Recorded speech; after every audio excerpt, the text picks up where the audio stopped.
Close your eyes for a moment. Let your breath slow. The weight of the day can fade now like mist rising off the fields in morning light. You are safe, listening, drifting, carried into a story that begins long before our time. A story of a boy born on the edge of a young world, where forests stretched endless and rivers carved their own roads through the land. This is my story, told not in noise or clamor, but in the quiet voice of memory. I will not give you my name just yet. Names come later, after journeys have been walked and burdens carried. For now, simply listen. I was born among tobacco fields and wooden houses, in a colony still young, still rough, still unsure of what it might one day become. The land was wide and wild, and though my family was respected, we were not of great wealth.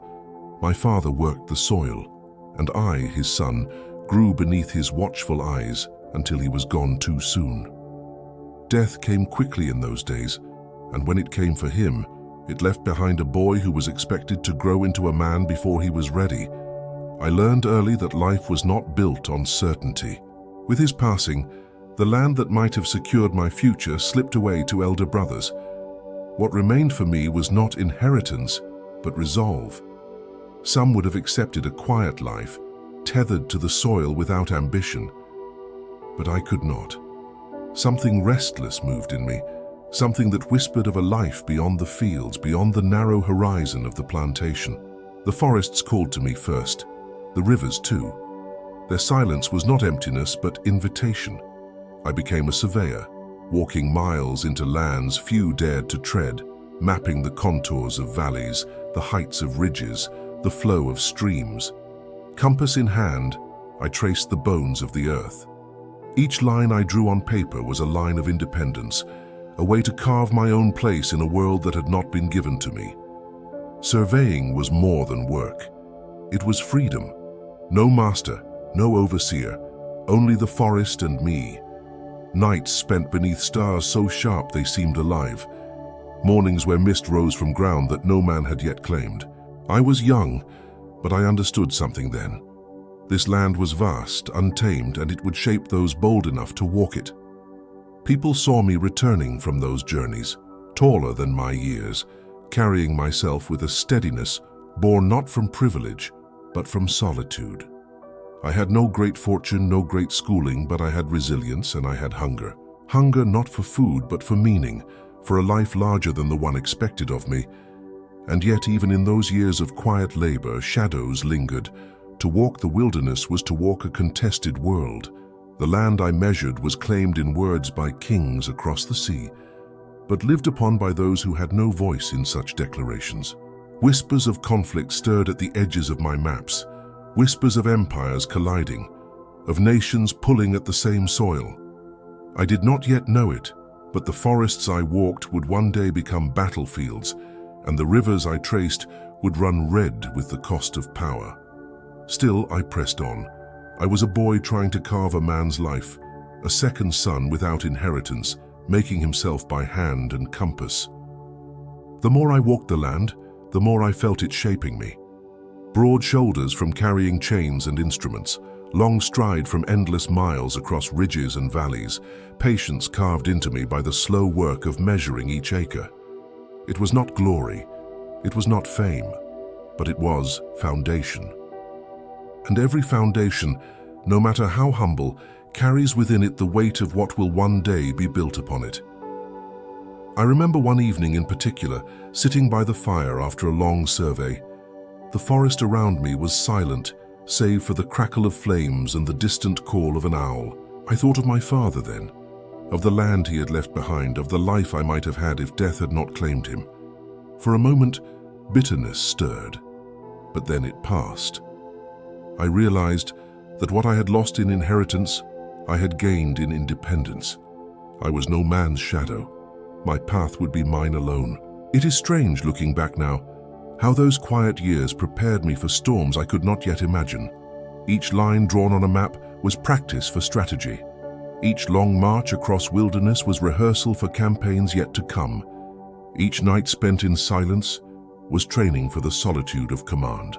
They thought me ordinary then, a young man of little note, a surveyor scratching out a living without the wealth of the great families or the polish of European schooling.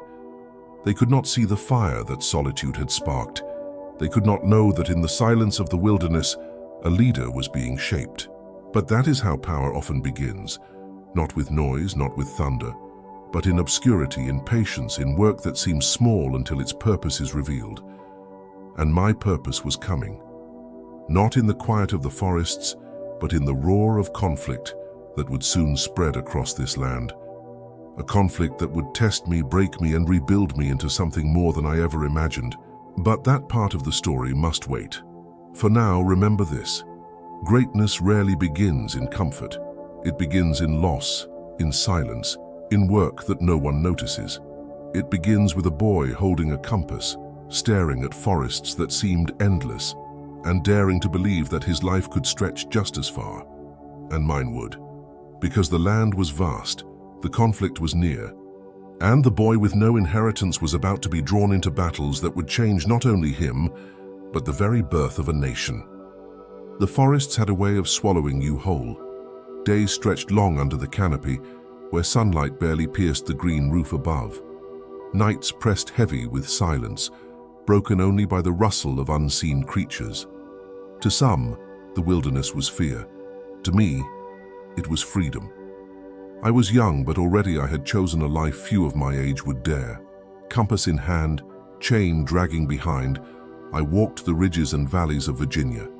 My task was to measure, to map, to give order to land that seemed endless. Each acre I recorded carried value, not only for those who sought to own it, but for me as well. With every survey I returned stronger, surer, more certain that my path would not be small.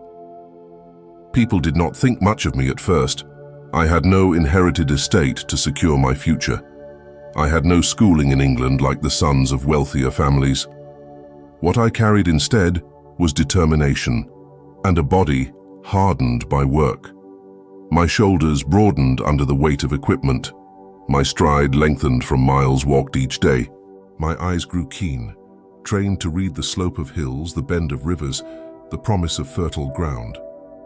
I learned quickly that the land itself was a kind of teacher. It taught patience, for measurements could not be rushed. It taught caution, for the wilderness held dangers at every turn.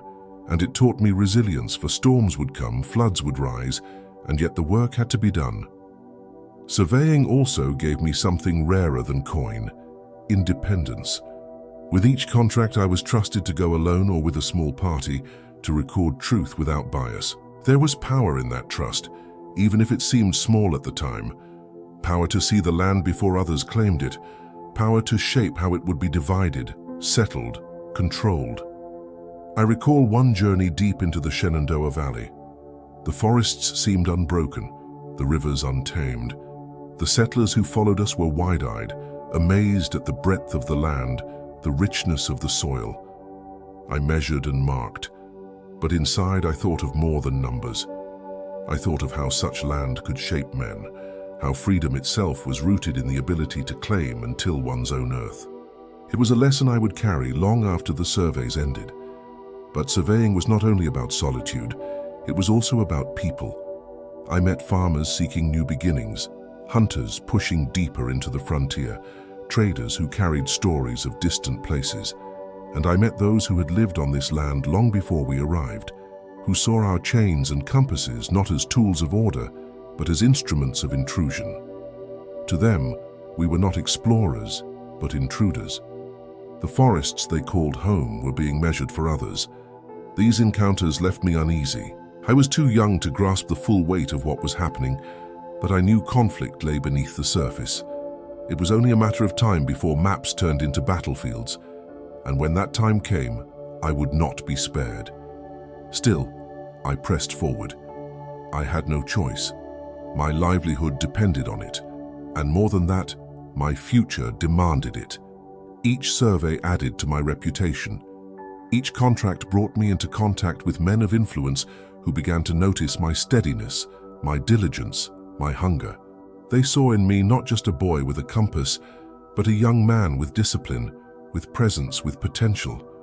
One man in particular took note, a powerful figure, respected and feared, who believed I had more to offer than lines on a map.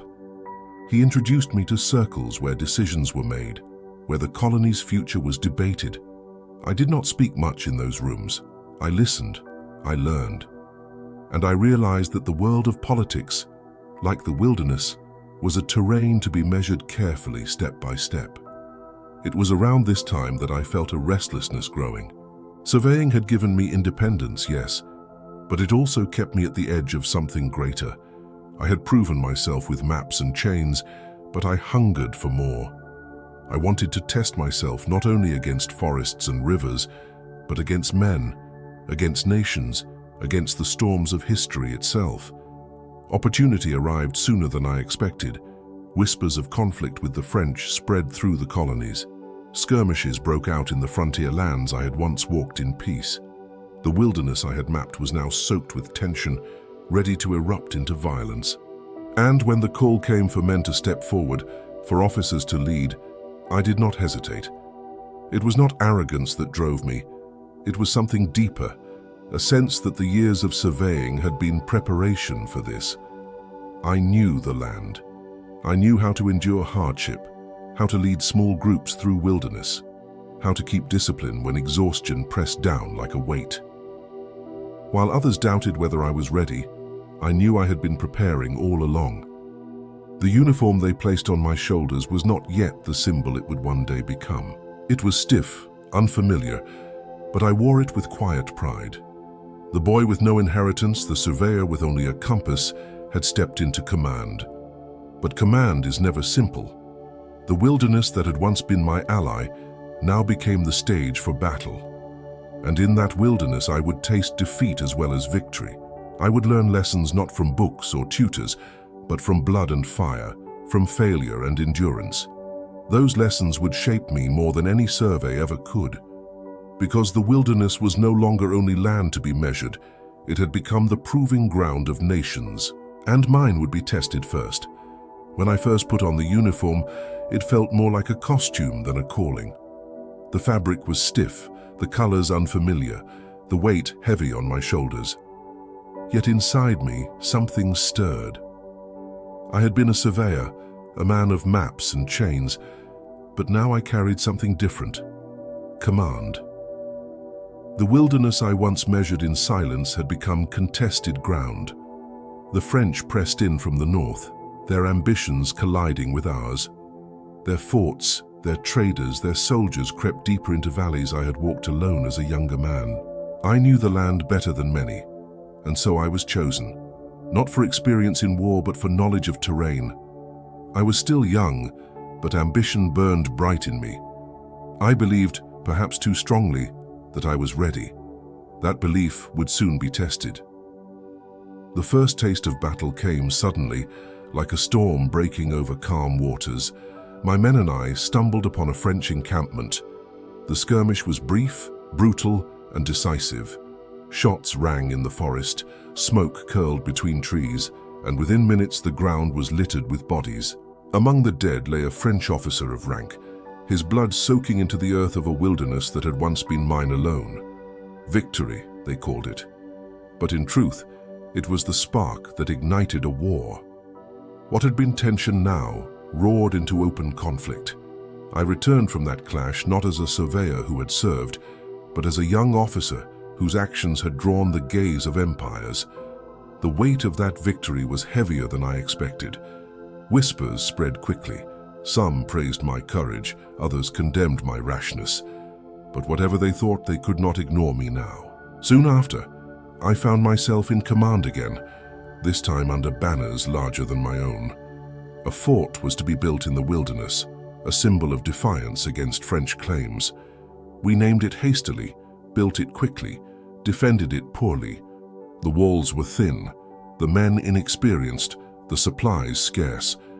And when the French came, they came with force. The clash that followed was chaos.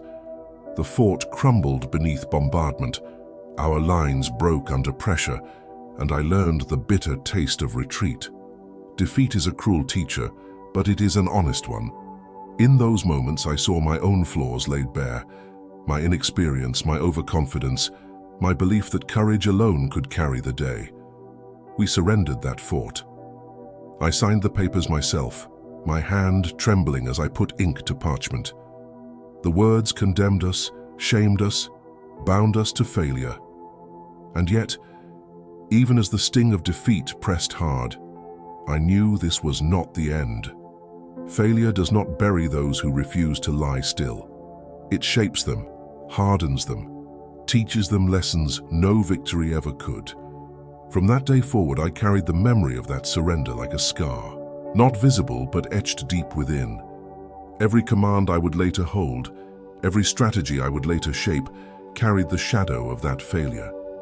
I would never forget what it felt like to sign away a fort, to watch my men march out in humiliation, to feel the eyes of allies and enemies alike burn into my back. The war raged on, and I continued to serve. I learned discipline in the field, learned how men respond to hunger, to cold, to fear. I learned that soldiers do not follow titles, they follow steadiness. And I learned that true leadership is not in shouting orders, but in standing firm when the storm breaks. Yet the war also taught me another truth, that my colony, my people, were not respected as equals. We fought, we bled, we endured, but the empire across the sea treated us as lesser, as tools to be used and discarded. British officers looked down upon us, dismissing our courage, questioning our worth. I swallowed that bitterness quietly, but it lodged deep, like a stone I could not remove. Perhaps it was then, in the shadows of that war, that the seeds of something larger were planted. I did not yet speak of rebellion. I did not yet dream of independence. But I felt the first sparks of resentment, the first stirrings of a truth I would one day embrace fully. That no people can remain forever in the shadow of another without hungering for light of their own. The war ended in uneasy peace. Territories shifted, maps were redrawn, and the empires proclaimed their victories. But I carried different trophies from those years, scars of defeat, memories of hunger, and lessons carved deep into my soul. I had seen what ambition unchecked could cost. I had seen what discipline could save. I had seen the contempt of those who claimed superiority. And I had seen, above all, that endurance was the only true shield. When I returned home, I did not come back as the same young surveyor who had once walked with compass and chain. I returned as a man marked by fire, tempered by failure, restless for more. They thought the war was over, but for me it had only just begun, because the wilderness had taught me its final lesson. Land can be measured, maps can be drawn, but destiny is claimed only in battle. And battles greater than any I had yet seen were waiting. Peace is rarely peaceful. After the war with the French ended, the forests grew quiet again, the rivers flowed undisturbed, and yet I could not rest. The empire across the sea claimed victory, but the soil beneath my boots told a different story. Men who had fought, bled, and starved beside me returned home with little more than scars. Their sacrifices were counted cheaply. Their voices, when raised, were dismissed. I had served loyally. I had signed papers of surrender, stood in defeat, and endured humiliation, yet I remained steadfast. But when the war ended, I discovered that loyalty had earned me little. Those in London did not see us as equals. They saw us as tools, necessary for their wars, expendable in their victories. That truth burned quietly in me. Still, I did not speak of rebellion then. My heart was tied to duty, to the life I had built, to the land I now owned and managed with care. I had responsibilities, fields to tend, workers to oversee, a family to support. I wanted peace, not more war. But peace is not given freely when power demands more. The taxes came first.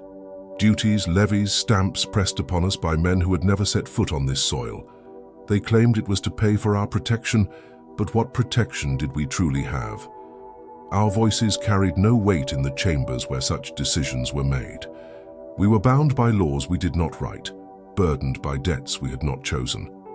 I listened as neighbors grumbled, as assemblies debated, as protests grew louder. I listened, but I did not rush to join their cries. My nature has always been cautious.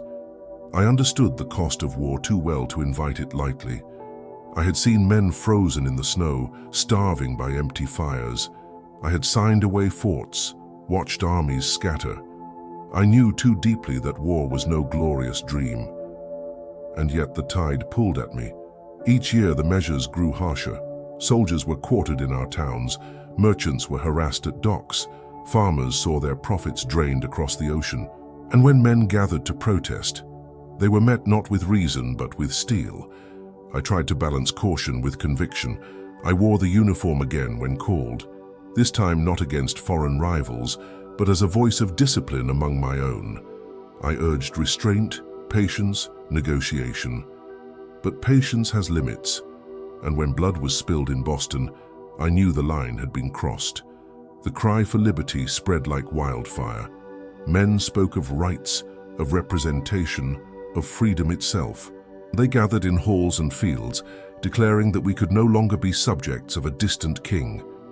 They asked for leaders to step forward, for commanders to guide armies of farmers, merchants, and craftsmen who now called themselves soldiers. I did not seek that call. I knew too well the burden it carried. I wanted my home, my quiet, my fields. But when voices rose around me, pointing, insisting, pleading, I could not refuse. I was not chosen for brilliance or eloquence. I was chosen for steadiness, for discipline, for the presence I carried from years of hardship. And so I accepted. Reluctantly, solemnly, I accepted. The Congress placed command in my hands. The ragged bands of militia became my responsibility. The defense of the colonies became my burden. The fight against the greatest empire of the world became my war.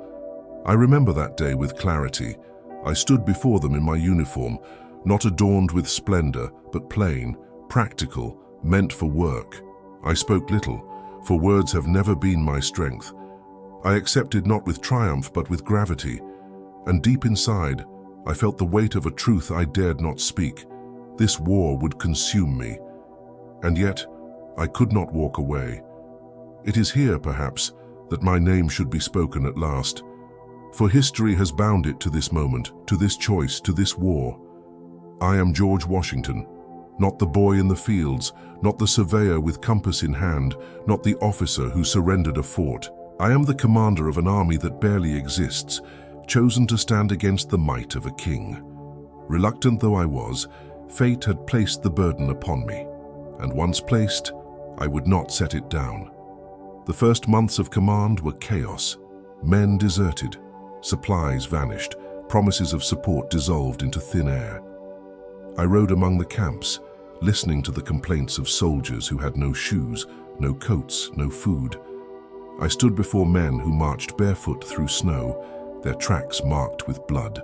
I wrote letters pleading for supplies, for aid, for recognition.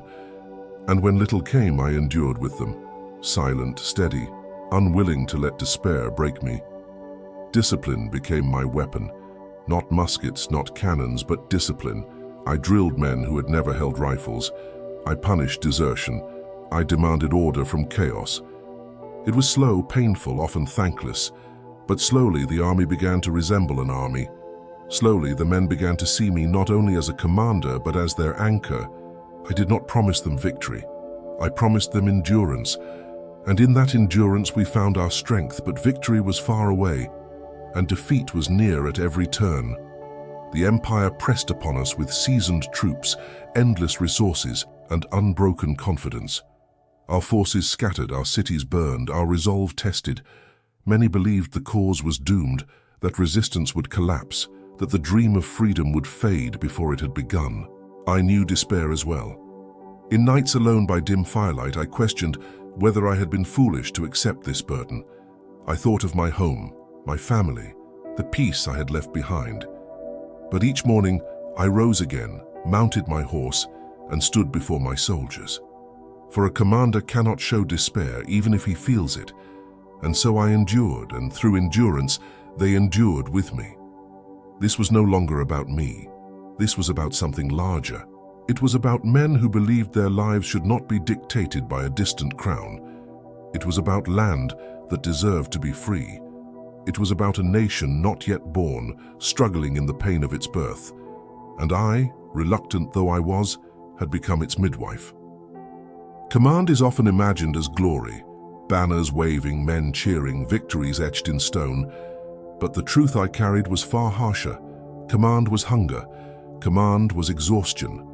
Command was staring into the eyes of men who doubted you and forcing them to keep walking anyway. When I first took charge of the army, it was hardly an army at all. Farmers clutching muskets, merchants with little training, boys who had never left their homes. They stood beside seasoned men who distrusted me simply because I was not born to their class. Some saw me as a symbol, others as an intruder.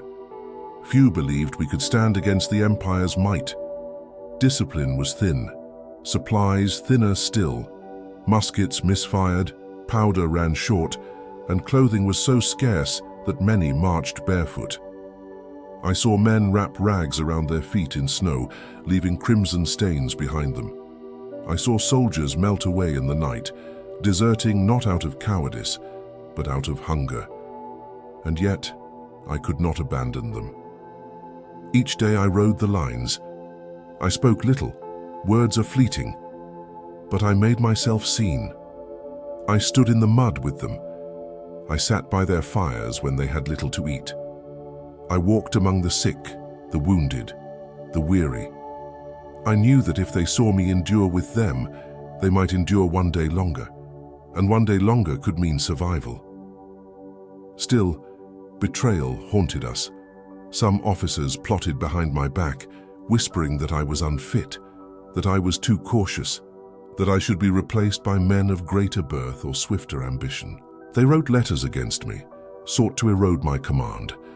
Each rumor was a dagger, each letter a wound. But I did not respond with rage. I responded with silence, with steady resolve. The army did not need my anger. It needed my endurance. That endurance was tested most cruelly in the winter at Valley Forge. Snow buried the camps, cold gnawed at flesh, and disease spread like shadow. Men collapsed from hunger, their bodies too weak to stand. The countryside, weary of war, gave little aid. Congress promised supplies that rarely arrived. Some said the cause was lost, that no army could survive such a winter. I too felt despair pressing hard. At night, in the quiet of my tent, I prayed for strength I did not always feel. But each morning I rose again, for the men watched me. If I faltered, they would falter. If I broke, they would break. And so I stood, even when the cold cut through bone. Help came not in abundance, but in discipline. A Prussian officer, von Steuben, arrived in camp. He brought not supplies, but structure. He drilled the men, whipped them into shape, taught them how to move, how to fight as one. What hunger had nearly destroyed, discipline began to rebuild. And I, who had endured defeat and surrender before, saw at last a spark of transformation. Valley Forge was not victory, but it was survival, and survival is the root of victory. Yet even as we endured, the empire pressed hard. Cities fell, armies clashed. Victories were rare, defeats too common. At times I wondered whether we had any chance at all, but then came moments when the tide shifted, sudden and sharp. One cold night I led my men across an icy river, stealth our only ally. We struck at Trenton, where the enemy slept secure. The clash was brief but decisive. It was not a great battle by the measure of empires, but for us it was life. It breathed hope into men who had nearly surrendered to despair. It showed that we could strike, that we could endure, that we could win. From that moment, momentum stirred. Not constant, not unbroken, but enough. Each skirmish, each march, each winter survived, built towards something larger. Allies from distant lands began to take notice, sending aid, sending soldiers, sending ships. What began as scattered resistance grew into something the empire could no longer ignore. And yet the greatest struggle remained not against the enemy, but within my own army. Men still deserted, officers still schemed, supplies still vanished into corruption. At times, it seemed the very nation we fought for was unwilling to support us. Congress bickered, Merchants hoarded, neighbors turned cold. I carried the weight of command not only against the empire, but against division in our own ranks. But division could not break me. I had learned too well in youth that silence is stronger than noise, that endurance bends longer than arrogance.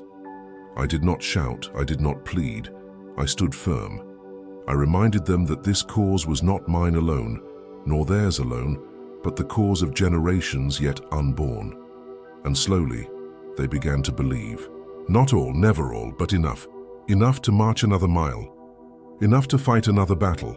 Enough to wait for the moment when the empire, stretched thin across seas, would stumble. Those years carved me into something I had never intended to be. I had accepted command reluctantly, but the burden shaped me. The boy who once mapped rivers now mapped campaigns. The young officer who once surrendered a fort now led armies across continents. The man who once sought peace now carried a war upon his shoulders. And though the cost was heavy, though hunger gnawed, betrayal stung, and despair pressed close, I learned a truth that guided me then and guides me still. Leadership is not triumph. Leadership is endurance. To endure when others falter, to stand when others fall, to keep walking when the path is nothing but mud and blood and shadow. That is what it meant to command an unruly army. That is what it meant to carry the fate of a nation not yet born. And it was only the beginning. For though we endured, the empire had not yet fallen. The war raged on, and the final test of our resolve had yet to come. Winter has a way of stripping everything down to its truth. The forests grow bare, the rivers freeze, and even the strongest flesh yields to cold. For an army already ragged, winter was not a season, it was an enemy. And at Valley Forge that enemy pressed harder than any foe across the field. I can still feel the bite of that cold. The snow crunched beneath boots that were little more than rags. Smoke rose from huts hurriedly built of logs, their roofs leaking, their floors frozen. Men shivered in silence, their breaths white in the air. Hunger hollowed their eyes, and disease carried them to shallow graves. It was said that more men died that winter without a shot fired than in many of our battles. Dysentery, typhus, frostbite, they stalked our camp with relentless patience. Each morning, bodies were carried out, wrapped hastily, buried in frozen ground. And yet, those who remained endured. I walked among them every day. I saw the blood on the snow from feet too raw to bear the cold. I smelled the sickness that hung heavy in the air. I heard the groans of men too weak to rise from their bunks. And still, I made myself visible. Not because I could ease their suffering, but because they needed to know I suffered with them. At night, alone in my tent, despair pressed hard. Letters went unanswered. Congress bickered and delayed, sending promises instead of supplies. Merchants raised their prices, demanding gold while my men starved. Farmers hoarded their harvests, unwilling to trade for paper notes that meant nothing. It seemed at times that the nation we fought for had abandoned us, but I did not speak that despair aloud. A commander must swallow his doubts, even when they burn. So I prayed. Not for victory, but for endurance. Not for glory, but for strength enough to see another dawn. And endurance did come, not through miracles, but through discipline. It arrived in the form of a man named Baron von Steuben, a soldier of Europe who carried no supplies, no weapons, only knowledge. He walked into camp with fire in his eyes, his words sharp as steel, his presence commanding. He drilled the men relentlessly, teaching them how to march, how to load and fire with precision, how to move not as scattered fighters, but as one body. He cursed in German and French, and when the men did not understand, his aides translated his fury into laughter. But beneath the bluster was order. Day by day, the ragged mass of farmers and merchants began to resemble an army. Their muskets fired in rhythm, their feet struck the ground as one, their eyes lifted with pride where before they had hung in despair. This, more than food or clothing, gave them strength. Structure is a kind of hope. To be molded, to be disciplined, is to be reminded that you are not lost, that you can endure, that you can still fight. I too was shaped by that winter. My patience was tested to its breaking point. My silence was sharpened into steel. I learned to hold steady not only for myself, but for those who watched me with desperate eyes. They did not need a man of perfect victories. They needed a man who would not bend. Valley Forge was no triumph. It was suffering unmeasured. But out of that suffering came something no enemy could see until it was too late. Resilience. The men who marched out of that camp were not the same men who had limped in. They were leaner, harder, bound together not by riches or reward, but by survival itself. And survival, I have learned, is the root of victory. The Empire did not believe we could endure. They believed winter would scatter us, that hunger would break us, that disease would finish what their armies could not. But they were wrong. The cold sharpened us. The hunger hardened us. The suffering burned away weakness and left behind something stronger. When spring came, the snow melted into rivers that carried away the stench of death. Green returned to the hills, and with it resolve returned to our hearts. The army that emerged from Valley Forge was not the same. It was no longer a rabble clinging to muskets, but a force that could stand, march, and fight as one. Even now, when I think back, I know that winter was our true crucible. Not the battles, not the victories, not the treaties signed. It was those months of cold and hunger that defined us, for if we had broken there, the story would have ended. The dream would have died, stillborn. But we did not break. And because we endured, the war endured. And because the war endured, freedom remained possible. Valley Forge did not give us glory. It gave us something far greater. It gave us the strength to continue. War is not won in a single stroke. It is carried on the back of endurance, on the weight of small victories strung together like fragile beads. For years we had stumbled, bled, retreated. At times it seemed the Empire's shadow was too long, its armies too strong, its will too unbreakable. But shadows cannot hold forever.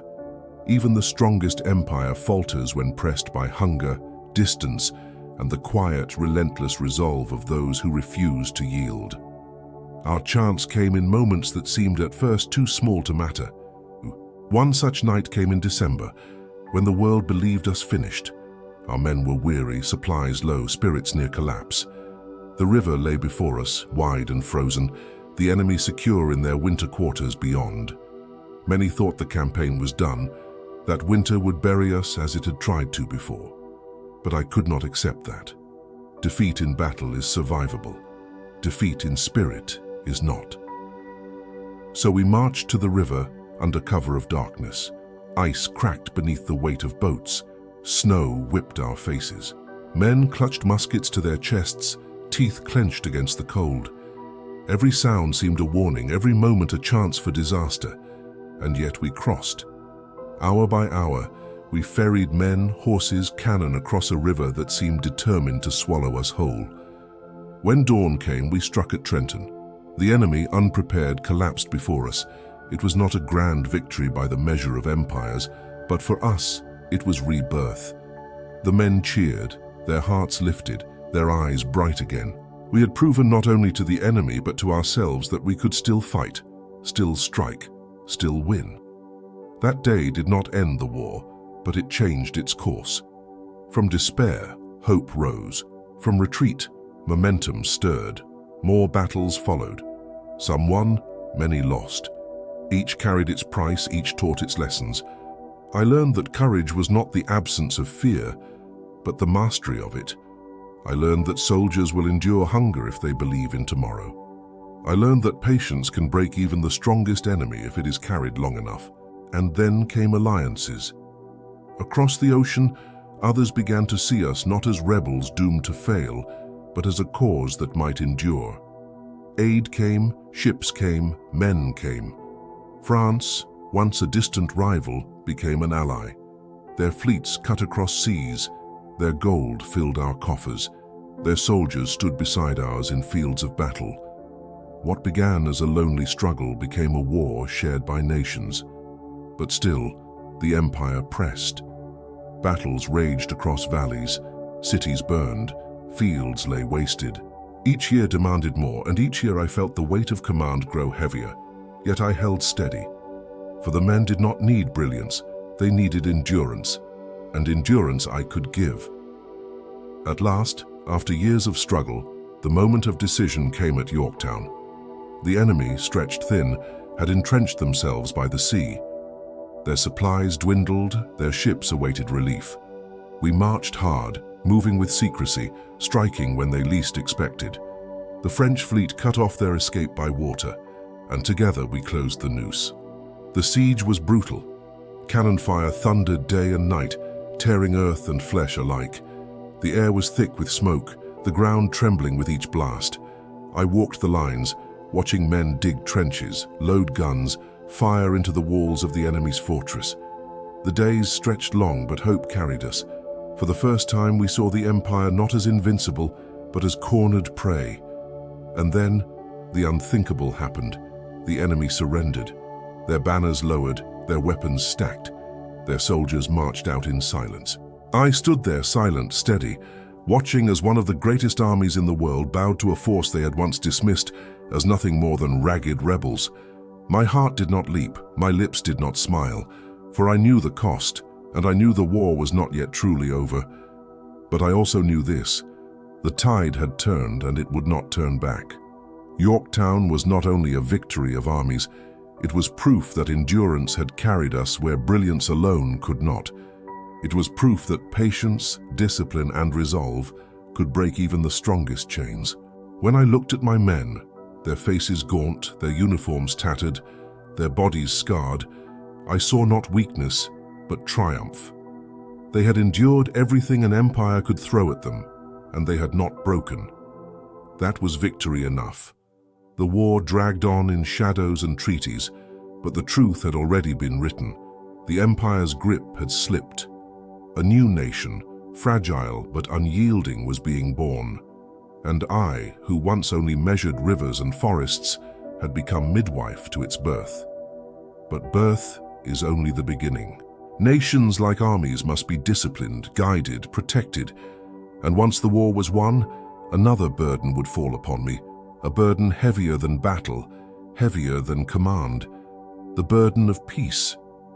War had consumed years of my life, carving deep lines into my face, broadening my shoulders with weight unseen. When at last the conflict quieted, when treaties were signed and the empire withdrew, I felt no triumph. I felt only exhaustion. The cheers of victory rang hollow against the silence of graves. Too many had fallen, too much had been lost. I longed for home, for fields golden with harvest, for the quiet of my estate, for the rhythm of days measured not by cannon fire, but by the rising and setting of the sun. And for a time, I returned. I laid aside my sword. I walked the soil of my farm, breathed deeply of its air, and told myself I had done enough. I wished to be forgotten, to fade into the quiet life of a farmer, a husband, a citizen. But history does not forget so easily. The nation that had been born of war was fragile, unsteady, trembling like a child taking its first steps. The states bickered, debts piled high, and the very union we had fought for threatened to unravel before it had truly begun. I heard the whispers carried on the wind, that the revolution had been in vain, that we were not fit to govern ourselves, that the experiment of liberty would collapse under its own weight. Foreign powers watched eagerly, waiting for our failure, certain that we would crawl back into the arms of monarchy. And then, as so often before, eyes turned to me. I resisted. I told them I had given enough. I told them my life was not meant for endless burdens. I wished for nothing more than the peace of obscurity. But they pressed harder. They said only I could hold the Union together, only I could command trust across all 13 states, only I could stand above factions, above ambition, above the clamor of politics. I did not seek power. But when power seeks you, refusal is not so simple. And so, with heavy heart, I answered the call again. Not to the battlefield, but to the chair of governance. Not with sword in hand, but with the pen, the gavel, the steady presence that had carried me through winters and wars. They asked me to lead as the first president of this new nation. The title carried weight, but also emptiness. No man had held it before me. No footsteps guided me. Each decision I made would carve precedent. Each act would shape the expectations of all who would follow. I knew the dangers. Power could corrupt, ambition could consume, factions could divide. I had seen enough of kings to know what paths must never be walked. So I walked carefully. I set limits upon myself, refusing titles of grandeur, refusing trappings of monarchy. I wanted them to see not a ruler above them, but a servant among them. I spoke simply, acted cautiously, and whenever possible, chose unity over division. The task was endless. States quarreled like jealous siblings, each guarding its own pride. Congress bickered, merchants schemed, neighbors distrusted one another. I stood between them steady, reminding them that we were not 13 enemies, but one fragile nation. Foreign powers tested us, doubting our endurance. Some sought to draw us into their rivalries, others to weaken us with trade and threat. I counseled neutrality, caution, patience. We were too new, too fragile to bleed again in foreign wars. Let others chase glory across oceans.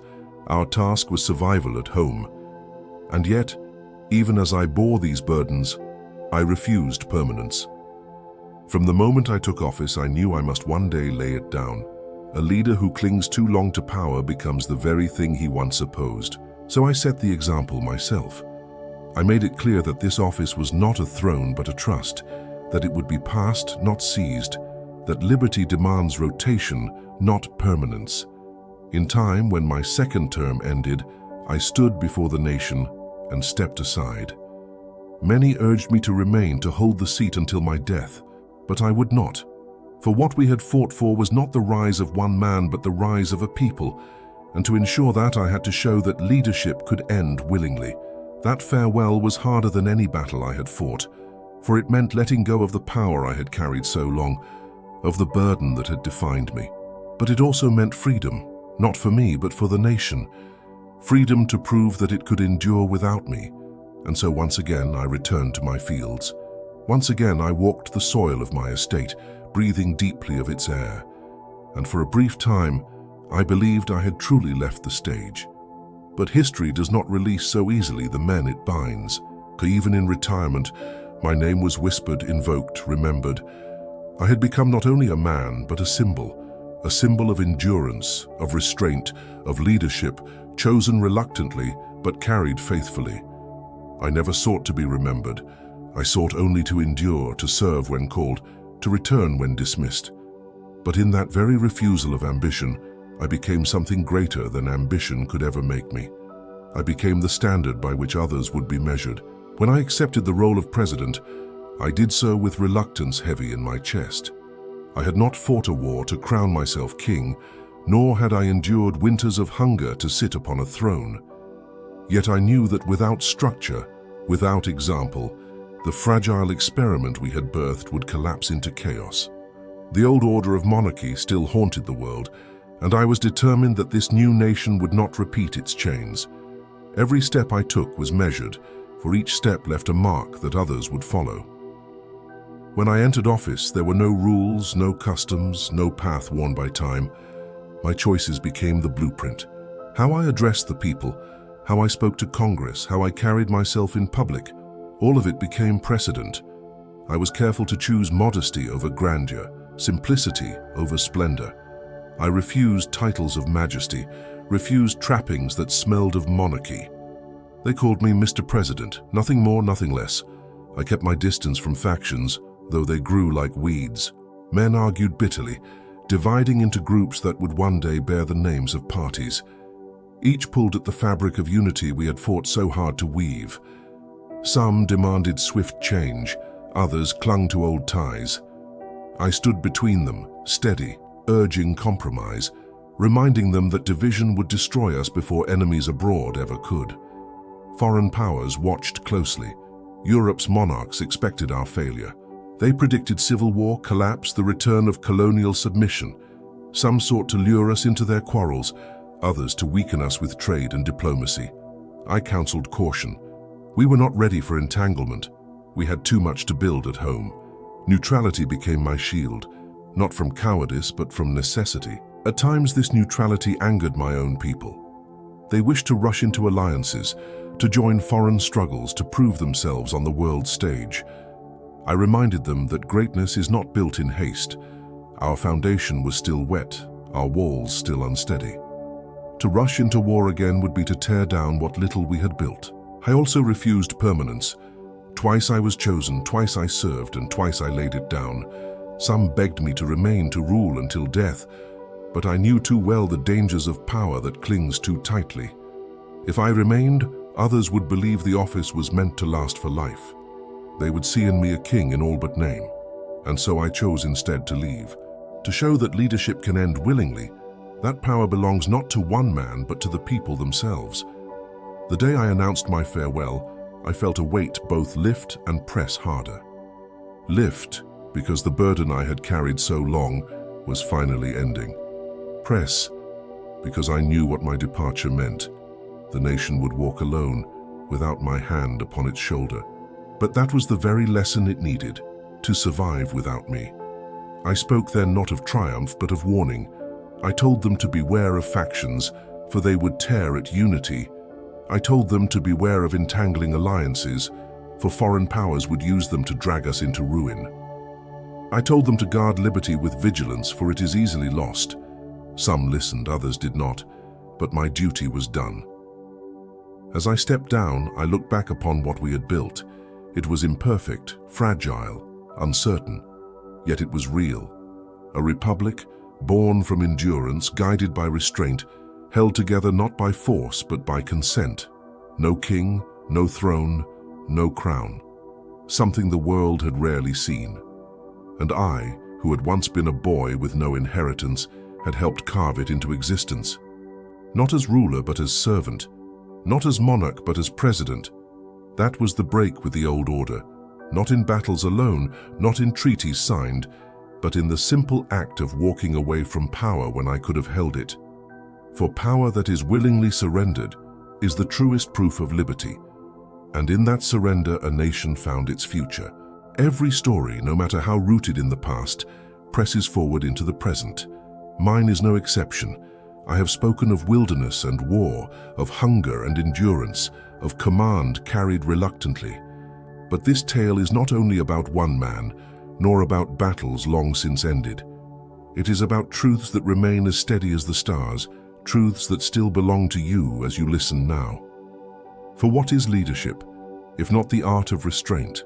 What is power, if not the willingness to set it down? These were the questions that shaped me.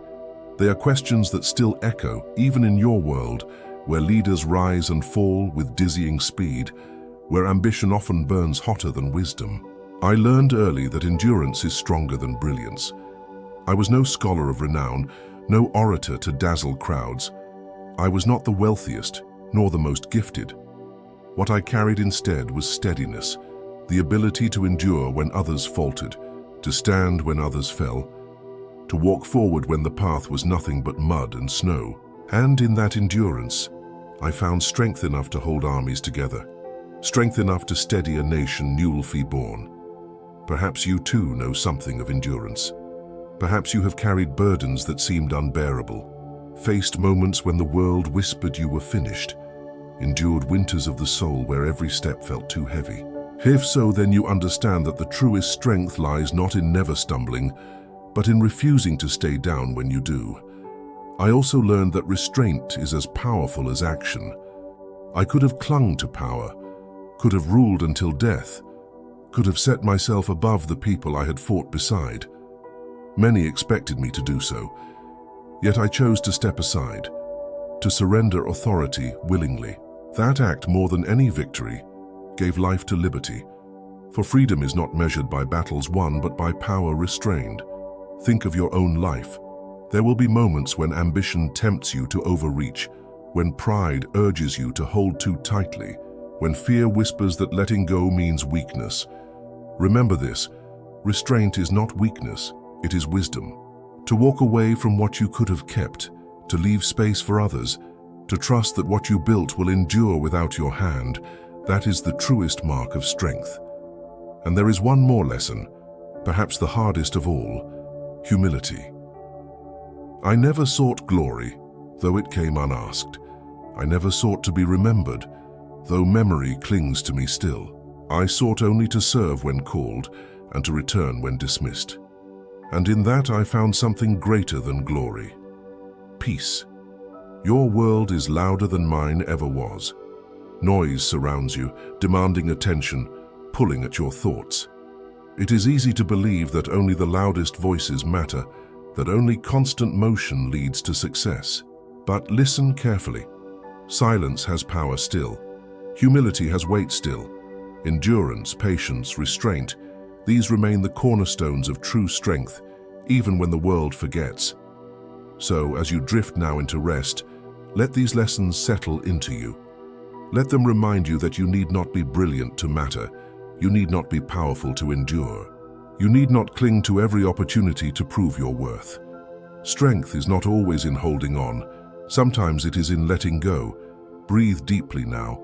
The story has ended, but its echo remains. The wilderness is quiet. The battlefields are still. The halls of power have grown silent. But the lessons, endurance, restraint, humility, these remain alive, waiting for you to carry them forward. I was George Washington. I was the first to hold the office of president, the first to lay it down. My life was no tale of perfection, but of endurance, of struggle, of service given reluctantly, but carried faithfully. And now, as you close your eyes, let that story fade into calm. Let it remind you that even in your own life, however small it may seem, you carry the same strength. To endure, to restrain, to serve with humility. Sleep now, rest steady, the lessons remain with you. And tomorrow when you wake, they will still be there, quiet, patient, enduring.